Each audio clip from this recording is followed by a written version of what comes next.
अस्सलामुअलैकुम, आप देख रहे हैं ताज 92 न्यूज और मैं हूं आपकी मेजबान नाइला भट्टी। सबसे पहले शामिल करते हैं आज की अहम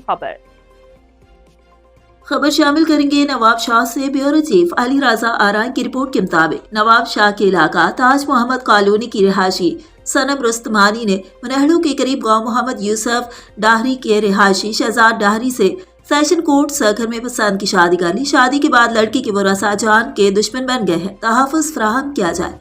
तफसीलात के मुताबिक नवाब शाह के इलाका ताज मोहम्मद कॉलोनी की रिहायशी खातून सनम रुस्तमानी ने अपने मौजूदा शौहर शहजाद अली डाहरी वल्द मदद अली डाहरी के साथ नेशनल प्रेस क्लब दौलतपुर में प्रेस कॉन्फ्रेंस करते हुए कहा है कि मेरी पहली शादी से एक बेटी है जो अपने वालिद के साथ रहती है। मेरी तलाक को 6 महीने हो चुके हैं। मैंने अपनी राजी खुशी से शहजाद डाहरी से शादी की है। शादी के बाद मेरे चचा रियाज रुस्तमानी, मोहम्मद कासिम रुस्तमानी, नवाब रुस्तमानी, वसीम रुस्तमानी, गुलाब रुस्तमानी मेरे और मेरे शौहर की जान के दुश्मन बन गए हैं।